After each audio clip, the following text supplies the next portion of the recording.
what I've experienced in life has been largely based on being willing to take a little risk, not a whole lot of risk, not dangerous risk necessarily, but a risk of an unknown place or unfamiliar people, that kind of thing. And so I can only say how much I encourage that. It's not for everybody.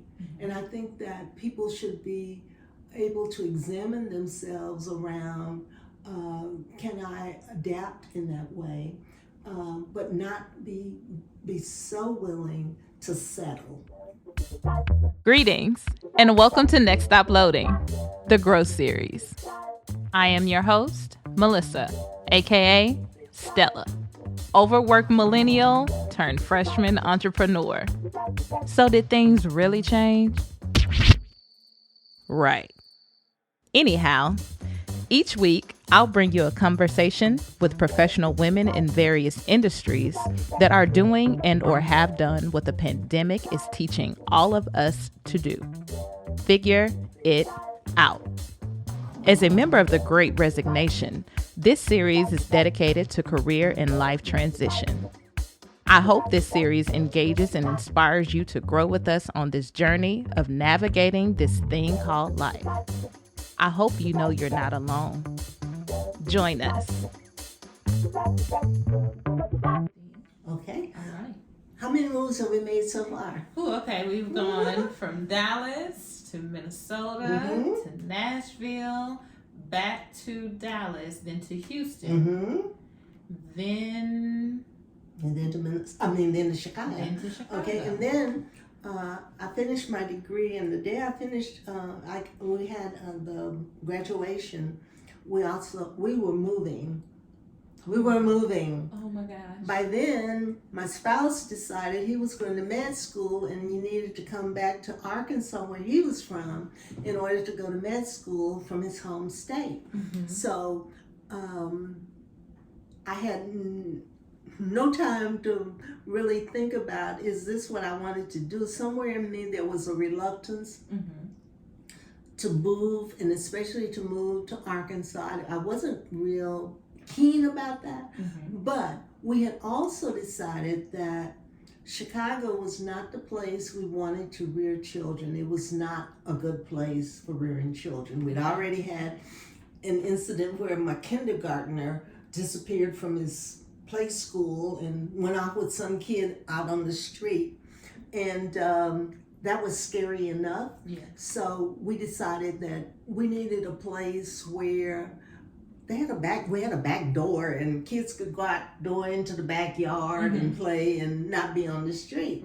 So we were very deliberate about moving to Arkansas, and that was the whole other unfolding of life and adventure and going into the unknown. Yes. I love so Arkansas. Now, did you all come specifically to Little Rock? Yes. Okay. My spouse had moved to Little Rock probably in my second semester, my last year of at University of Chicago, and in preparation for going to med school. In the meantime, he had set up a pharmacy here, and my younger kid, the one who had decided to be a juvenile delinquent in kindergarten, had come to live with him already. So the two of them were here, and me and my younger kid were finishing up in Chicago. And then we all moved to Little Rock. And so the challenge here was for me to figure out what I was going to do. I had a master's degree and had some experience prior to that. And so I was looking forward to meeting people and figuring out what to do and how to do it in Little Rock. The first thing I did was to figure out how to meet other people who were in social work, and I decided I'll just bob over to the School of Social Work and try to meet some people, find out what was happening, where jobs were available, that kind of thing. And I met all these people at the School of Social Work, and we visited, and in no time at all, I had an offer for a job, adjunct faculty. And said, oh, I thought I was going to be, for a while, I thought I was just going to be, have a big sun hat and do gardening and, you know, just kind of be a lady. That was short-lived, though. I didn't. My ladyhood didn't last very long.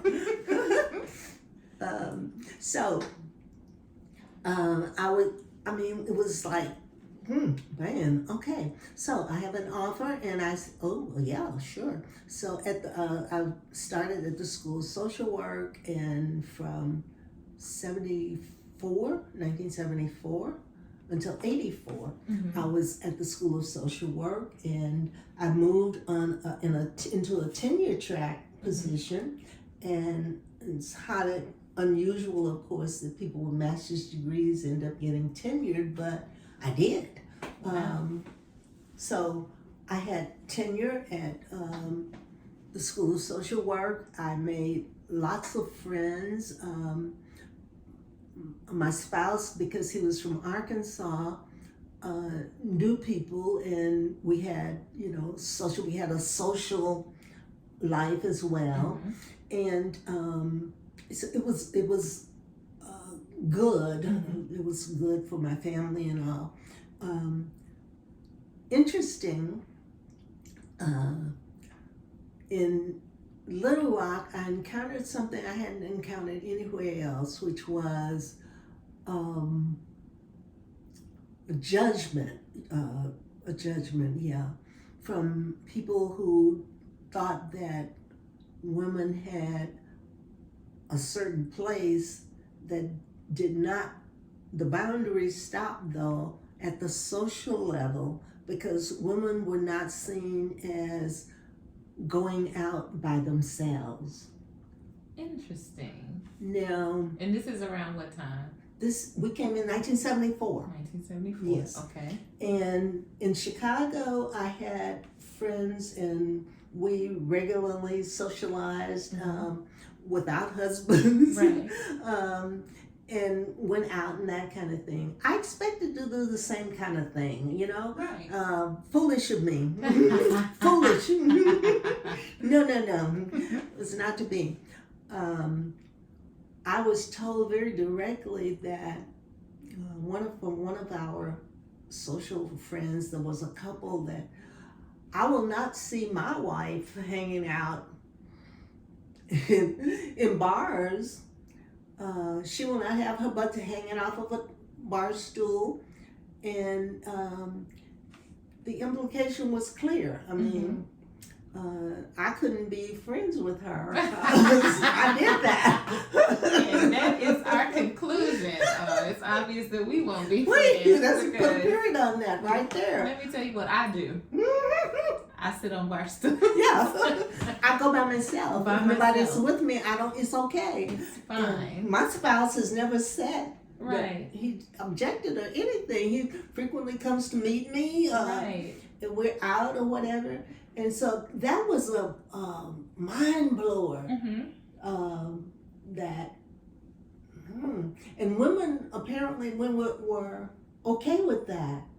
The spouse speaking for them to say she can't do that. That was significant here in Little Rock. Here in Little Rock.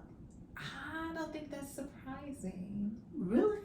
And I say that with minimal reference. My mom, I felt like she did things independently.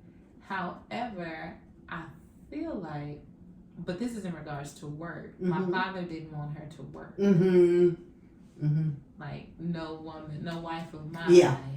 Like they made him look at the fact that, and my mom was like, "That's what I work. Yeah, like, I could do. Yeah, this is part of what I am. Right. So for you to say, I'm like, okay, that makes sense. Well, For the time. it didn't make sense to me. Mm-hmm. And I wasn't about to adhere to it. I mean, nobody was going to tell me where I could and could not go. I like it. And there was nothing, what do you call it? There was nothing ugly about being out in a social sense. I agree. And going out to have a drink in the evening or whatever. And there was, of course, Cajuns, and they had Art Porter and entertainment. Okay. So I would go down there and listen to the entertainment, and like I said, sometimes my husband would join me and that kind of thing. But if he didn't, it was still okay. If I was there, if I was doing it by myself, and I had actually intended to invite some of the people that I was just getting to know to see if we couldn't go do a happy hour together. But I just decided, well, hell, I can do this by myself, and it will be okay. Right, and maybe I'll meet people there. Yeah, and not have anybody tell me, because, I mean, the way that was put, it was really kind of condescending and tacky. So anyway, that was Little Rock introduction. That's how life began in Little Rock. And so what was your initial reluctance to coming to Arkansas? Just that it was not a city. Gotcha. Little Rock was not a city, and I was used to cities, Dallas, Houston, Nashville, and then Chicago. Right. Cities. Right. And so, and I had, in summers when I was a kid, I went to my grandparents, and they lived in East Texas, and that was a small town, and I was not always excited about going to my grandparents. I treasure it now, right. But as a kid, other grandkids, they made a line real early. I don't want to go. I'm not going. I went all of my childhood. Okay, so it was small town, and people would say, "Oh, she doesn't speak," because that's what you're supposed to do in small towns. You have to go up and down, going, "Hey, how you doing? Hey, how you doing?" And we didn't do that in Dallas or any other place. It was just that's how Little Town was, and that's what I expected in Arkansas. I'm getting all these connections as you express your experiences. When I travel to the larger cities, and I'm speaking because I'm from Little Rock, and I didn't necessarily spend summers in smaller cities in Little Rock with my grandmother, but we visited very often, and that's what we were raised to do. And I think about if I enter a room now and people don't speak, or they enter the room I'm in and they don't speak, I'm looking like, what's wrong with them? But it's literally just a social norm. Yeah, it's a cultural thing. Yes. And I mean, my grandmother had to, help me understand that when you go down you walk down this big highway, and you walk down the highway, there's Miss Johnson, Miss Hall, all of these people, they gonna tell me how you acting, so you might as well go ahead and speak to them. Awesome. Yes. That is wow. So we're tenured at the University of Arkansas at Little Rock. What's next? Okay. Then there's another move. 10 years at University of Arkansas Little Rock, and then my spouse is finished, so we moved to Camden. But in between, there's another move that I have to mention.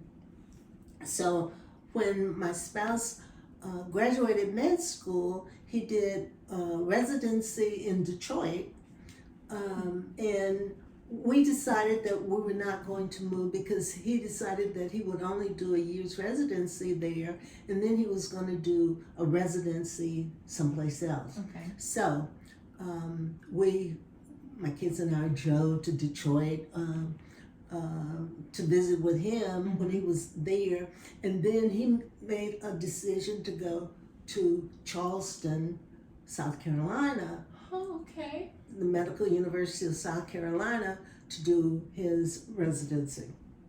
You all were on the move. Yeah, so now we pick up with kids and all, and we go to Charleston, South Carolina. And that was a whole nother wonderful experience. Tell me about South Carolina. Well, I didn't work at first. So, Charleston is on the ocean, and there's water all around. So mostly my children and I were spending the first few months, the summer, at the beach. At the beach. Yes. Love it. Fantastic. Yes. It was just fantastic. Met a couple of people who had little kids who were also hanging out at the beach. So it was a lovely, lovely time. Then I decided, well, maybe I would have just a part-time job or something.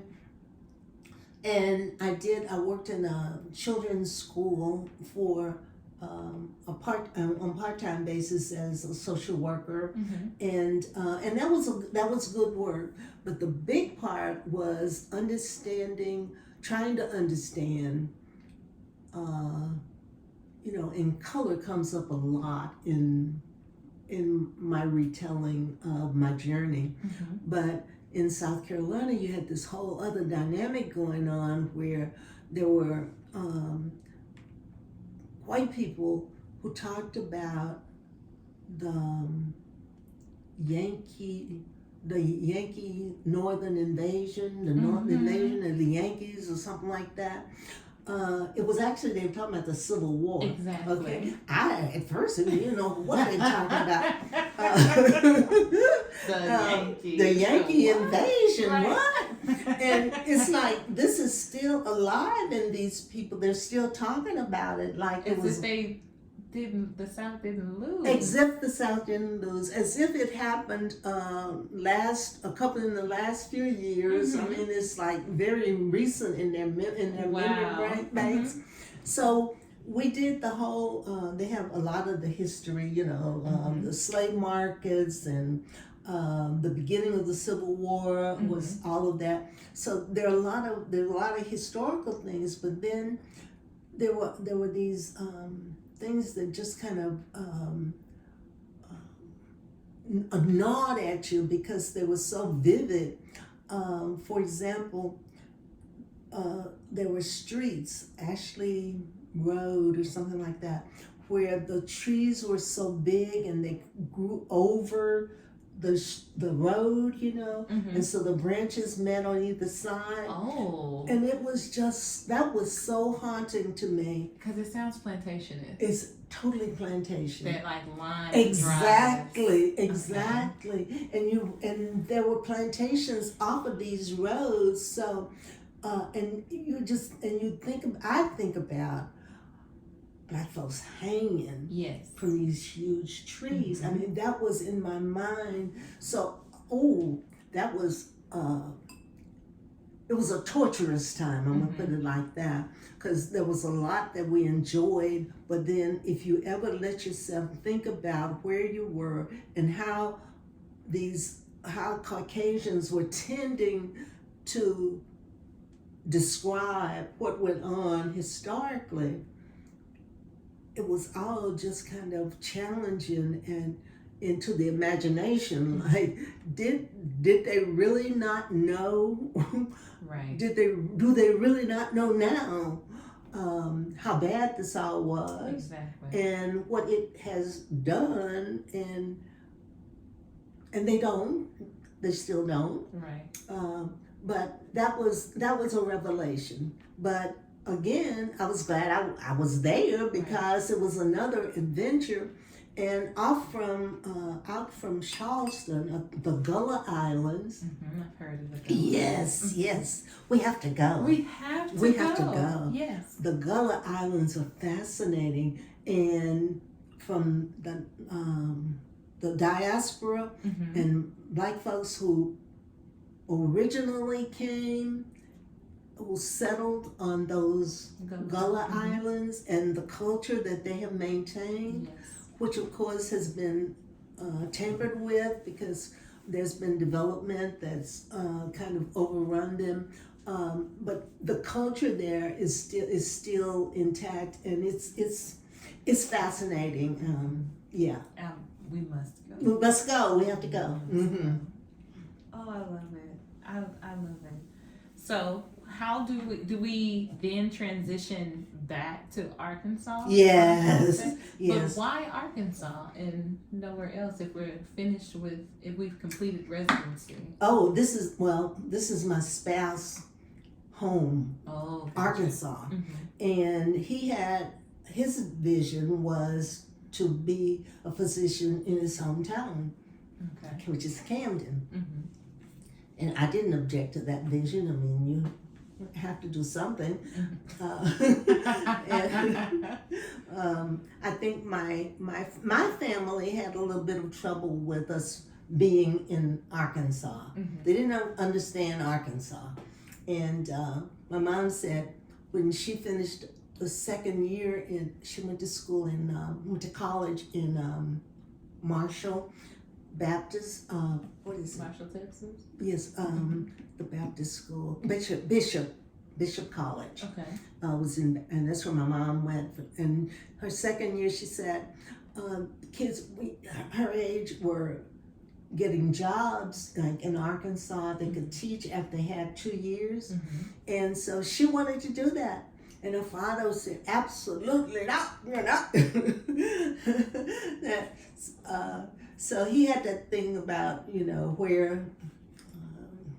where his daughter was going to be, and she couldn't be. What was so bad about Arkansas?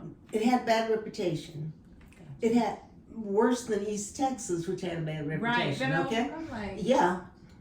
In reference to what? Yeah. Okay. Yeah. But I mean, that's old people and how they view the world and this particular world. So anyway, she did not leave to come to Arkansas like some of her friends had done.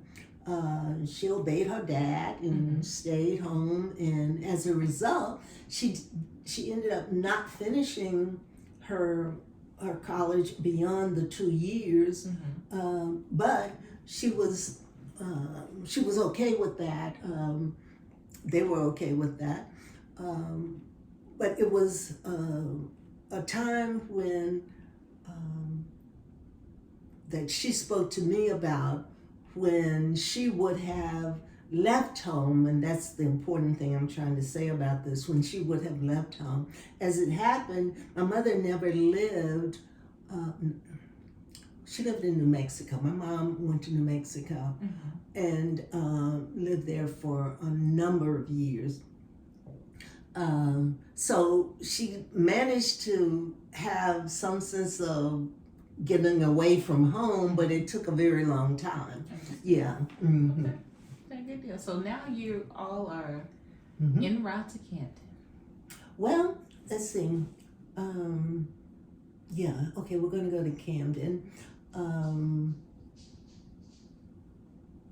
So my spouse had a practice that he bought into, and a medical practice, and he was all set to go there. And I was finishing up teaching at UALR, University of Arkansas Little Rock, in social work. And at that point, the prospect of the small town was kind of daunting. And I had a little bit of concern for my kids. By then they were like junior high and high school age. and they had, made adjustments, moving out to Charleston Right. and being able to handle that. So we go to the little town. Their only thing was about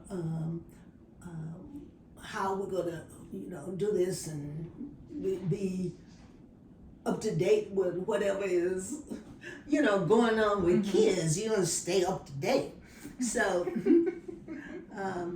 Camden was, the very first time I went to a grocery store in Camden after we'd settled into a house and all of that. I took my kids and we went to the grocery store, ordinary thing to do. And the woman at the cash register said to me, I have no idea who you are, but I know who they are. They look just like the daddy. Okay. All right. And so I know who they are. I thought, well, bad word. Right. Okay. Because who could I possibly be then? Who might I be? Right. I don't know who you are. Wow. Okay, so I just thought, okay, this is how Camden is going to be. Right. But that's how it was. It was small town. It was, if you're not from here, we don't know anything about you and your roots, your family, or anything like that. And that was what I experienced Camden to be. My kids were good. They found friends and do what kids did. Right. Whatever was playing on the radio and all the games and stuff, they were in Camden too, so they were cool. They were really cool. I didn't work at first, and then I moved into working with my husband in his clinic, and I met people through being at the clinic and developed rapport with a whole lot of really neat African American women who were proud that this native son came home with his practice and all that, and then we were good on that.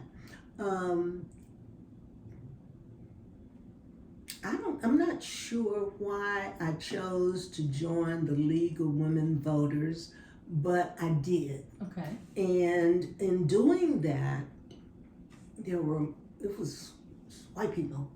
One more time, color one more time. And they were unaccustomed to black folks being on a par with them. I just have to put it bluntly right there. They were just unaccustomed to. They were, mostly being taken care of, wives. And League of Women Voters, while it's nonpartisan and all, and you learn a lot about politics, elections, policy, that kind of thing. I had, sometimes the meetings would be held in someone's home. Okay. And there was, this tenuous relationship kind of, not building, but just kind of, for the moment, relationship. I'm sitting at the same table with you and your tea and that kind of, So we're going to try and figure out a conversation to have. And the dynamics there. Yes, yes. And this wonderful time, I relished so much, like this lady was squeezing the lemon into, maybe it was iced tea, I don't know, iced tea or hot tea, whatever. And anyway, it squirted over into my eye, up towards my eye. And I went, oop. And she was just so embarrassed. I mean, embarrassed beyond the need to be embarrassed, And so, but it was like, the situation was like, oh my God, how could I, a wonderful white person, have committed this faux pas of squeezing a lemon and having the juice go over there on her? And I'm expecting it. She doesn't have the social skills. And exactly. And I end up doing it. So it was just like, ugh. That was one of my favorite moments. Oh my goodness. I bet. Yeah, I bet. that was one of my favorite moments. Mhm. So that was Camden, Mhm. and it was boring. And you drive to Little Rock a lot. Really? Oh yeah, I mean you had to come to Little Rock to do anything. True. Uh, Okay. yeah, I mean we had a church to go to, but like on Saturday, what do? His office is closed, Mhm. and what do you do?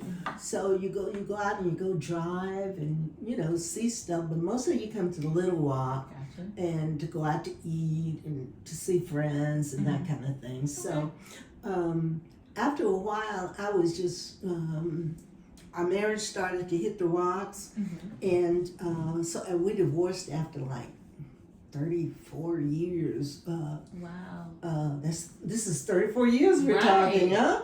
Right. And so we divorced, and I moved back to Little Rock. Okay.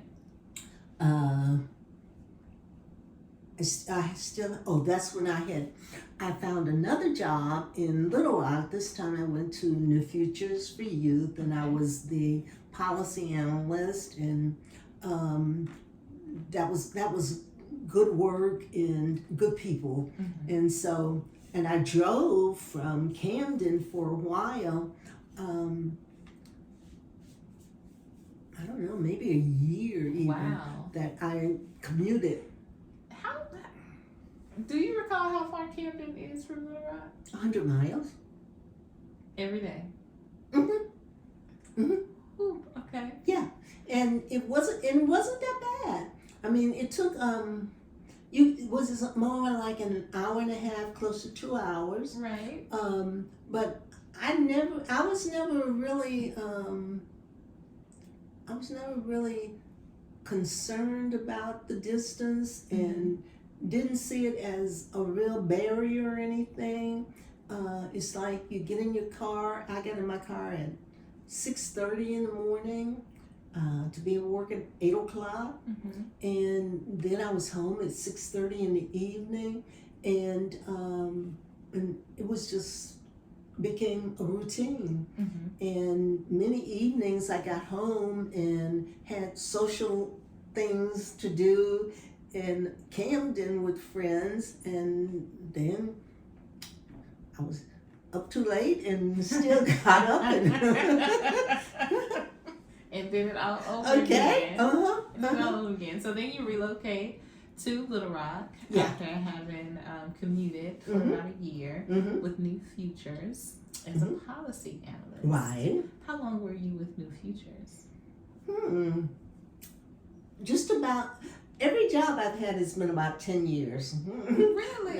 That's my milestone. Okay. 10 years on a job, and so I was at New Futures from like 1990. I left in 99 to go to the city. But yeah, from 1990 to 1999, I was at New Futures, and that was really, really good work.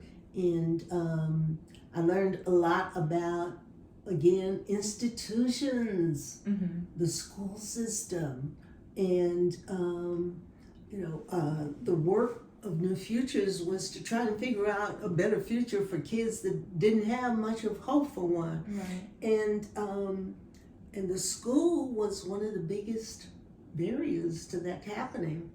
And the work that I needed to do as a policy analyst, I was sort of handicapped in doing that because people who worked within the school system, who were like collaborative partners in this endeavor to help kids, were intent on maintaining a status quo. Yes. And I would use the experiences of young people who were case managers in the schools. That was the model we used, case managers in the school, and what they encountered to figure out what kind of policy approaches I would take. Well, it was clear pretty quickly in 1990 and on that black kids were expelled and suspended at a higher rate than were any other kids, okay? And so that was one thing that I wanted to focus on. And we had data to demonstrate suspension rates, expulsion rates, and what happened to those kids. And then the school, however, the school system was unwilling to provide that data that I needed Of course. in order to make a policy paper. And I was hampered by my director, I felt, who did not support moving to publicize what was happening, which was what was the next thing that needed to happen. You publicize it so that you can still manage to do it. So anyway, that's how my work in Futures went. Noted. It sounds very familiar, having experience in the field. It sounds very familiar. So we transitioned to the city of Little Rock, and when we make that transition, or when you make that transition, what role are you transitioning to the city of Little Rock? Okay, I went to the city of Little Rock in 1999 as director of the Department of Community Programs, and I had been involved at New Futures in the work of setting aside money, prevention, intervention, and treatment money from taxes to pay for programming for at-risk kids. And so I was very familiar with the work when I went to the city because I'd been in the driving force of that, all that getting put into place. And so I was very comfortable moving into that role. There was a little resistance from the staff that I inherited, people who had worked separately, although in the same department. There were people who worked on substance abuse issues, and then there were people who worked on workforce issues. Okay. At that time, it was called OJT. Yeah. And on the job training for yes, those that do not know. Yes, on the job training. And that was a highly successful federal program that a lot of young people, especially young people of color, were able to take advantage of, that did what I've been doing all along, provide skills for people to move into direct employment or education, that kind of thing. So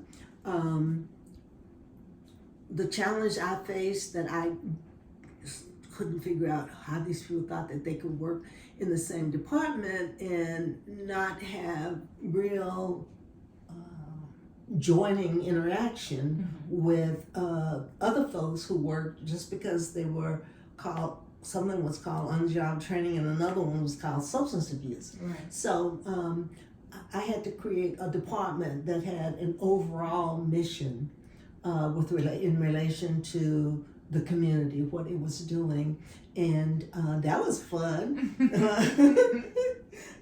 There were the city politics and all of that, and in retrospect, I have to say that probably that was the most challenging of my jobs, although it was in that political realm that the challenges came. There were people who sat high and looked low, who wanted to dictate, and I couldn't be a person who just listened to what politicians and so-called decision makers had to say about how this work should be done. I was not at all intimidated because that's my field of expertise. I know this. I know this. I know how young people need to be moved from one phase to the next. I know what kinds of things we need to have in place in order to have them be successful. And I was often challenged by the powers. And so that was probably the most difficult part of my entire 50-year career. Wow. Was dealing with people who were political. Mm-hmm. And I never had quite so much of that until I went to the city. Mm-hmm. Understood. But then I had wonderful things like getting to know Melissa Mitchell. Yes, the position at the City of Little Rock is how our paths crossed. Mm-hmm. I have been trying to, I came to the city for the Summer Youth Employment Program as a mentor. And I came, I believe, after my freshman year of college. And I think I tried to go the year before, but that didn't happen. So prior, I knew someone that was a mentor, and he and I had grown up together. And I had been working for the past 6 years as a lifeguard. Mm-hmm. Don't ask me how I've been working for 6 years, but I had been working for 6 to 7 years as a lifeguard. And I saw him moving around, and I said, well, what is this program? He told me about it. I said, all right, I'm going. So I think my second attempt, I was able to get into the program. Thoroughly enjoyed the program. I think it had a major impact on not only my studies, but what I feel like I'm purposed to do, and my career as a whole. And what was one of the most phenomenal things about the experience is that the director of the department was a Black woman. And I believe outside of having you as the director of the department, the only other woman that I could remember in my life in a leadership role was my mom. When she was an assistant director, then director. For the most part, I hadn't really seen that. Yeah. It was typically a white man or a Black man. Man, I was just like, oh, I'm where I need to be. Yeah. Like, this is so cool. And I also think it was great that Miss Nayles didn't pull any punches while we were there. Very sweet lady, very professional, but she didn't play the games that the people play. And she made sure that when we were representing the department, that we represented the department in the best light. And I feel like you wanted to make sure that we knew what we were supposed to be doing, how we were supposed to behave as far as like expectations, instilling in us that speaking up is appropriate, regardless of the situation. So we would have, they, and when I say they, the actual employees of the department would have staff meetings, and we, the mentors, would have to attend. And it wasn't our role to necessarily participate in the meetings, but that to me was great exposure. I've never been to a staff meeting prior to that, in an office, you know, at the City of Little Rock, you know, like what? I don't have the experience. And then to see how a meeting is supposed to be facilitated. We have an agenda. We have, you know, order. And one thing that I definitely remember that is so funny to me, Ms. Nayles, is if you yawned in the meeting. So we're college age young people. And I don't know about everybody else, but I thoroughly enjoyed my summers as a college student. So some nights would be late nights and things of that nature, but we would have to be at work bright and early at 8 a.m. And the meeting would be probably 9 or 10 a.m. So I may want to yawn in the meeting, but I learned to bite my jaws. Or to do something where I would not be seen yawn, because if you yawned, what was the result, Miss Nayles? Well, you usually have to sing. Yes, you had to stand up and sing. And right then, because are we boring? And is the subject matter not important? Are you not listening to me? Right. Yes. So I thoroughly enjoyed it. So it was a time. I stayed there for a number of years, probably longer than I should have, but I love the work. I still love what they do there, in reference to the program and what the expectations are and what it's supposed to be as far as having an impact on young people's lives. So thoroughly enjoy that experience. Now, Ms. Nayles, were there any other women directors while you were there? There were women directors. There was one who left the year I came. There was another black female who was hired. I was the first black female department head in the city, I guess. Wow. It didn't seem like such a big deal because the work was all consuming and you didn't have time to think about whether you were first, last, or whatever. You just did the work and tried to avoid all the political stuff. Right. We're talking about summer youth employment, and that was probably one of the highlights for me in my career because it was young people on young people. It was getting mentors who had the capacity to help other younger people, learn the ropes about being on the job.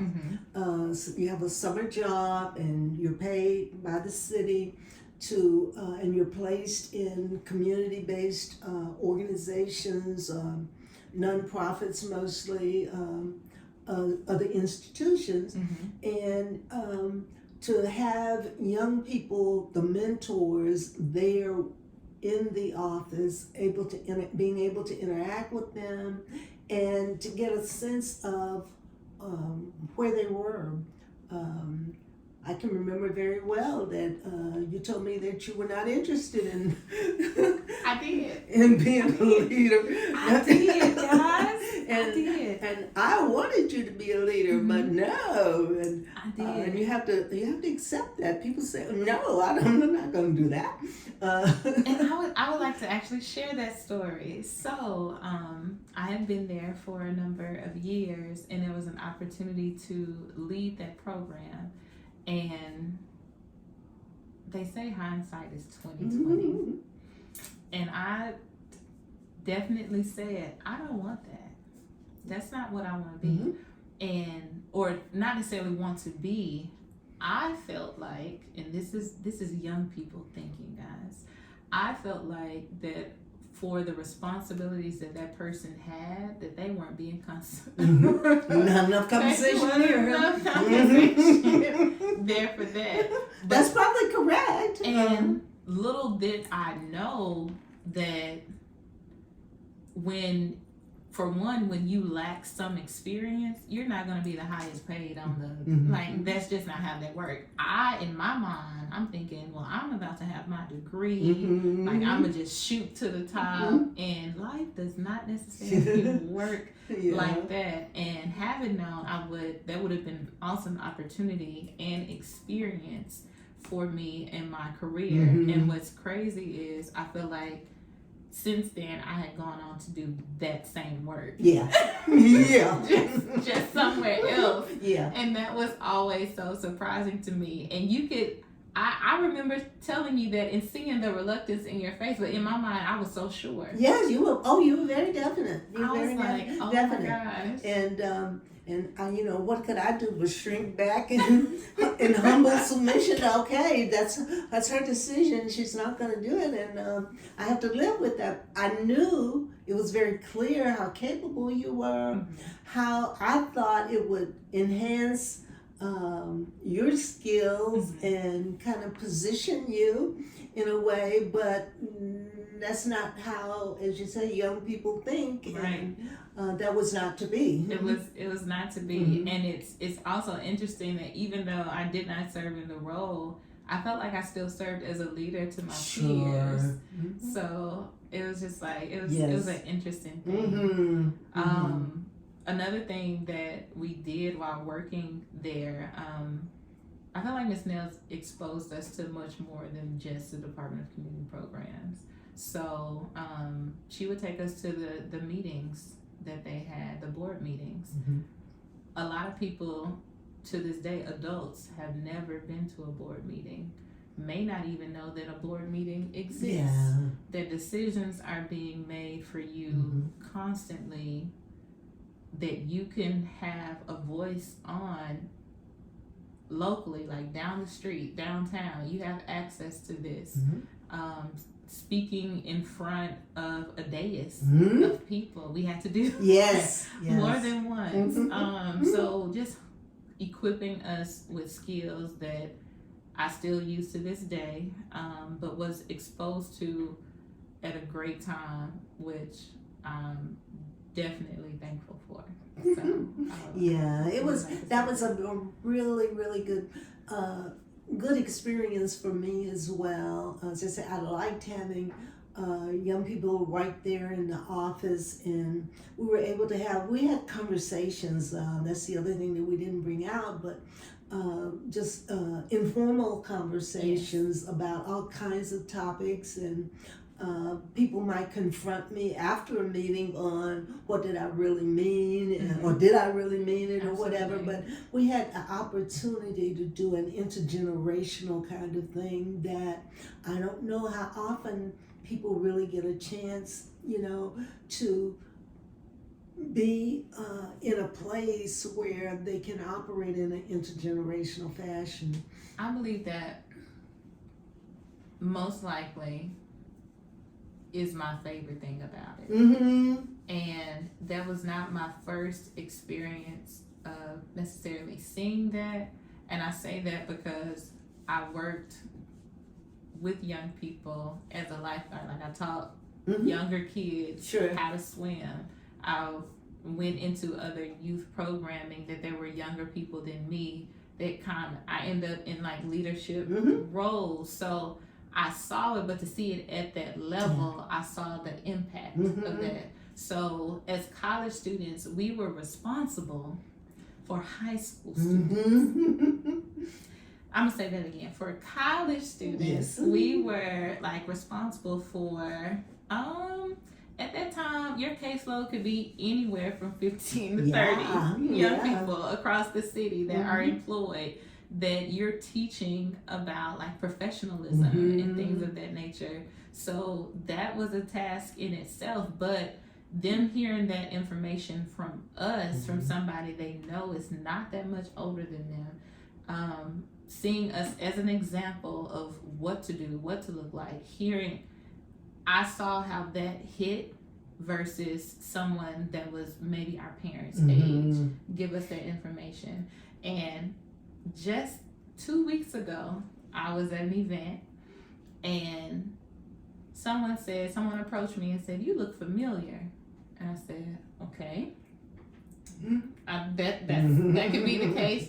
She said, "You were my mentor at the city of..." Now that has been over a decade, about a decade ago, and I'm like, "Oh wow." There you go. And she was like, "I used to think you were so mean," and I have RBF, resting bitch face, but I kind of served as the enforcer on some things. You could come and talk to me about anything. I would defend you or talk to you through the thing. But when it came to all the young people being together, I was the enforcer. I had fun, but also I knew that there was a level of decorum that we had to, maintain.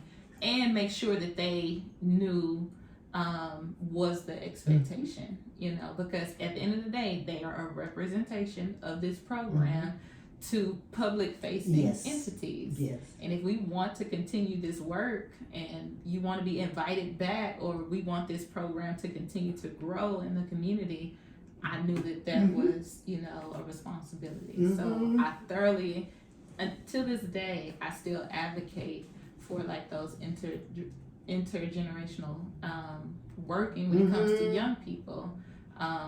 For a while, my career was working with young adults, 18 to 24, and there was, I don't want to miss it. I would say that the staff that I would hire were typically younger. And I did that on purpose because I needed that connection with our clients.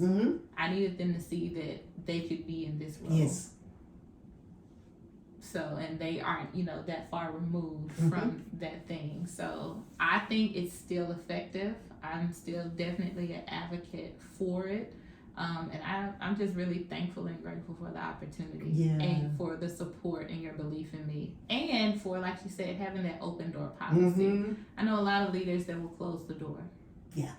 Don't want to be bothered, and will express that they do not want to be bothered. So having that open door policy for clarity or just random informal discussions was always important, and something I practiced as a leader with my team. So.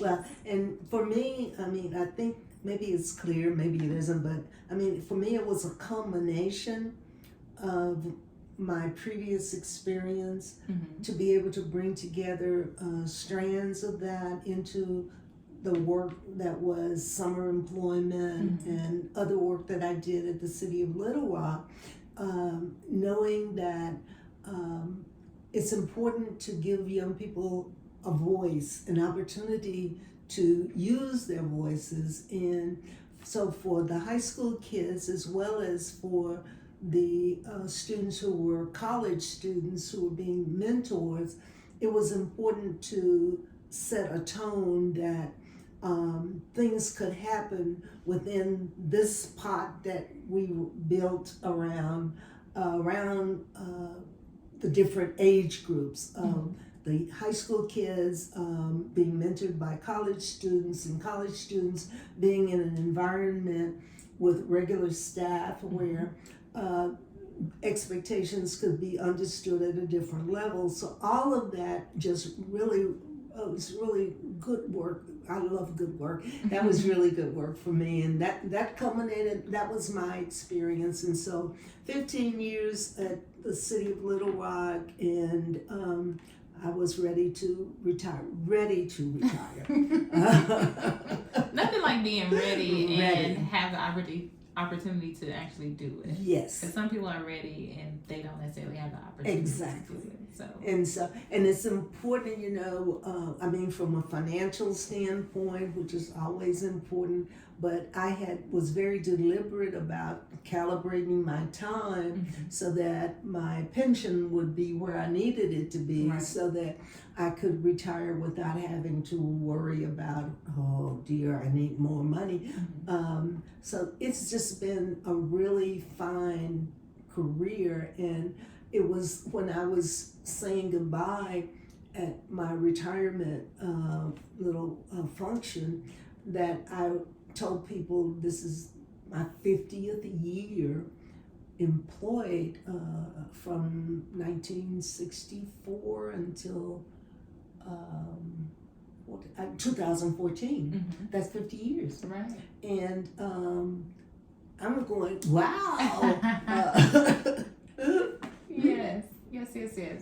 It was a beautiful function, engagement. Ms. Nayles came in there bad and beat down in this red suit, you guys. She went, hello.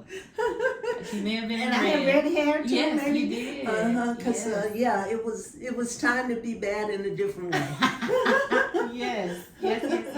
But please don't get it twisted. She is a lady of the illustrious Alpha Kappa Alpha That is Sorority absolutely correct. Incorporated. That So. is absolutely correct, which I was able to do because I went to school at Texas Southern rather than staying in Minnesota. The options presented themselves. Yes. So, how has relocating, and there have been several relocations, how has that impacted you on your journey? Well, in retrospect, I think that I have really benefited from being willing, able, eager to move from the known to the unknown, to move from having friends to developing friends, acquiring friends, to move from places of relative protection and safety to places that were perhaps less so or unknown, into the unknown.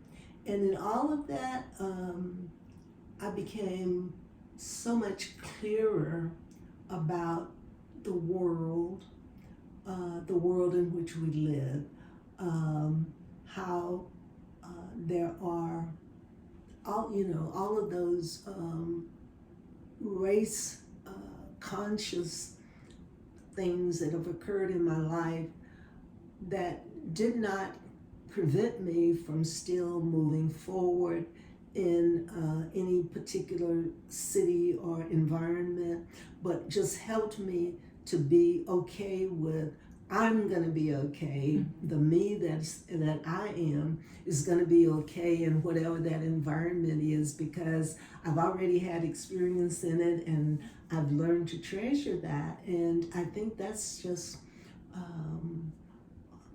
really important, and it's important in what I have been able to help my sons develop in themselves, the ability to move about in the world with assurance, with knowing that you're going to be okay, with that things are not necessarily going to be easy or wonderful, but they're going to work out because you are you in whatever the environment is, and you can figure it out. I like that. I was going to ask, but you kind of touched on it, but if you have anything to add to what would you say to encourage someone that may think it's too late, or they don't have any family somewhere, or they fear for their safety if they relocate somewhere? What would you say to them? Well, I had a therapist one time tell me that, sometimes we take the wrong path. And what we have to understand is, at least in terms of our psyche, is that you can always go back and take another path. And even if you don't do that in reality, if you do that in terms of understanding and knowing yourself, and you say, well, I was afraid to do such and such, but then I replay that and think about that journey and the pitfalls and all of that, and then you end up saying, well, I can do that because I have the requisite knowledge, I have the requisite experience, I have the requisite skills that it takes to climb this hill, to forge that valley, to do the stuff that I want to do. And I think that life gives us many opportunities to do that kind of thing, to explore who we are as people and to figure out if this is the right balance. And I think that it's unfortunate if we absolutely, totally deny ourselves the ability to respond to the unknown, to go on a different path, and to be in an environment that's less comfortable because we don't have the supports or we don't have the family or whatever, but that we have to assure ourselves that we can reach back and get whatever it is that we need from the environment, whatever we need from our parents. We can reach back and get that.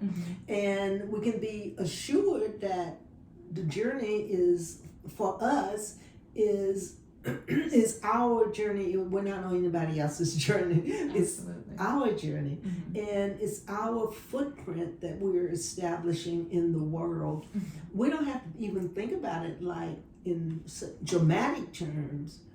It's just, I'm going to live my life. Absolutely. Now, you retired here in Little Rock, Arkansas, somewhere that you did not necessarily see yourself, being, but have been in Arkansas for a number of years. The name of the podcast is Next Stop Loading. So what is next for you, Ms. Nayles? One never knows. I am about to be 79, and it is not out of the picture that I might make another move. I visit in Arizona frequently. I have friends there, and I've considered moving to Arizona. My body feels so much better in Arizona, and even though it's hot, it's a tolerable hot for me. It's something a place that I like. And I've really considered making that move. My sons are in the picture in terms of they have a say, because I've invited them to have a say about where I am, what I'm doing, and that kind of thing. And they want to be participants. So whether or not they stay in this place, I may decide that I want to move from this place. And so life is still unfolding. I love it. And there's definitely more life to live. My final question will be, is there anything that you would like to share that I have not asked you about?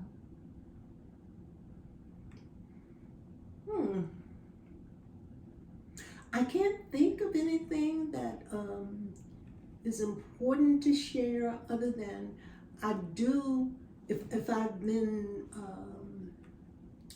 less than candid, I want to apologize for that. My intention was to be very candid, but that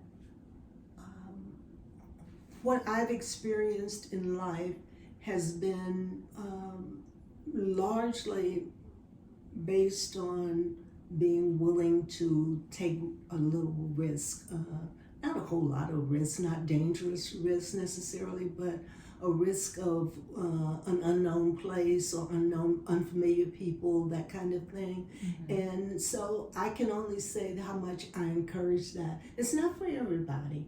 And I think that people should be able to examine themselves around, can I adapt in that way, but not be so willing to settle.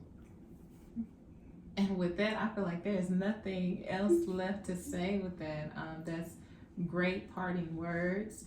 I would like to say thank you. You're most welcome.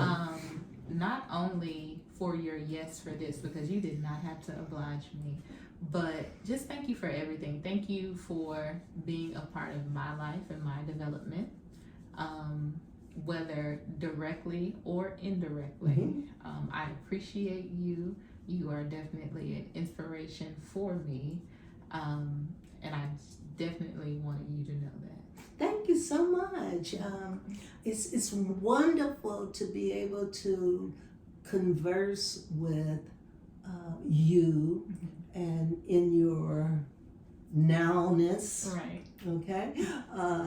And to think that we have a history that is fulfilling and that is important, and also to know that I'm not so old that I can't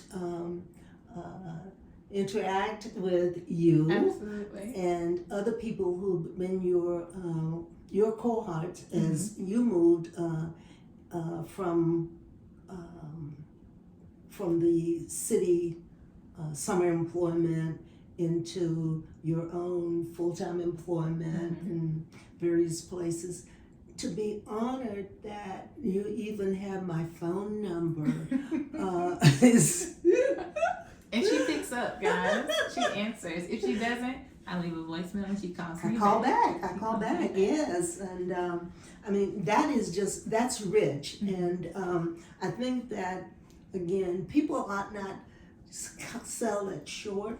Ultimately, it's all about the human experience, and if you can connect with people and make that connection in different ways over time, it's fantastic. Absolutely. Yes. Absolutely. Well, thank you for joining us. Thank you for being candid and sharing your transparency. Thank you for sharing with our listeners and our viewers. If the listeners and or viewers have any follow-up questions for you, is there any platform that they could ask you any questions that you are willing to share? Now, you do not have to. They can ask me, and I would think that the best vehicle would be to come through you. Okay. And I am certainly open for questions.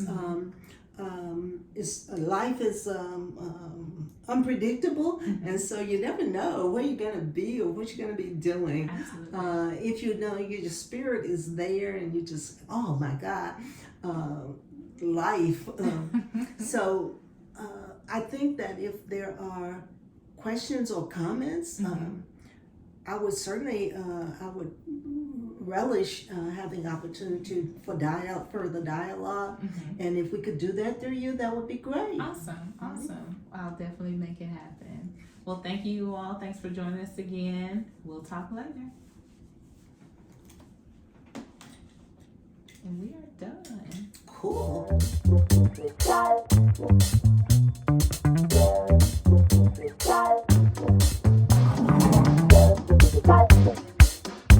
Bye.